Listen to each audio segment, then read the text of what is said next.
अशाच ताज्या व महत्त्वाच्या घडामोडी जाणून घेण्यासाठी आमच्या महाराष्ट्र समाचार न्यूज चॅनलला लाईक, सबस्क्राईब व शेअर करा। बनावट संस्थेच्या नावाने निधी जमवला, दोघांना अटक। हॉटस्पॉट ॲप ग्रुपद्वारे धर्माच्या नावावर उकळले पैसे। ATSच्या फिर्यादीवरून गुन्हा दाखल।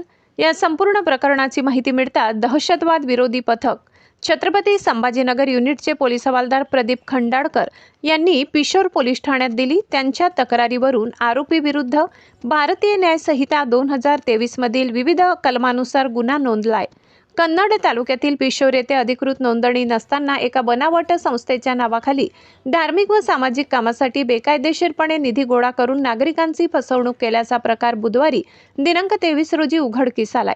या प्रकरणी दहशतवाद विरोधी पथकाच्या तक्रारीवरून पिशोर पोलीस ठाण्यात दगाव विरुद्ध गुन्हा नोंदवलाय। पोलिसांनी दिलेल्या माहितीनुसार आरोपी जावेद शेख निजाम वय 30 आणि जुबेर आणि शहा वय 30 दोघेही राहणार पिशोर यांनी education and social welfare society या नावाने शासकीय नोंदणी नसताना स्वतःला या संस्थेचे विश्वस्त म्हणून बसवले।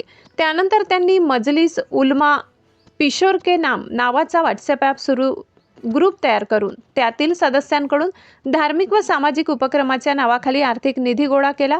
संस्थेला मान्यता नसताना स्वतःच्या आर्थिक लाभासाठी नागरिकांची दिशाभूल करून हा निधी संकलित करण्यात आल्याची तपासात निष्पन्न झाले। ATSने दिलेल्या फिर्यादीत आरोपींनी एकूण किती रुपयाची नागरिकांची फसवणूक केली याचा आकडा दिला नसला तरी जवळपास 4 लाख रुपयांची फसवणूक झाल्याची माहिती सूत्रांनी दिली। या बेकायदेशीर निधी संकलनात आरोपीसोबत आणखी कोणाचा सहभाग आहे का? आतापर्यंत किती रकमेचा निधी गोळा केला आहे? पिशोर पोलीस ठाण्याचे उपनिरीक्षक विश्वजित फरताडे हे याचा अधिक तपास करत आहेत। महाराष्ट्र समाचार न्यूज प्रतिनिधी मिलिंद कुमार लांडगे, छत्रपती संभाजीनगर, कन्नड, पिशोर।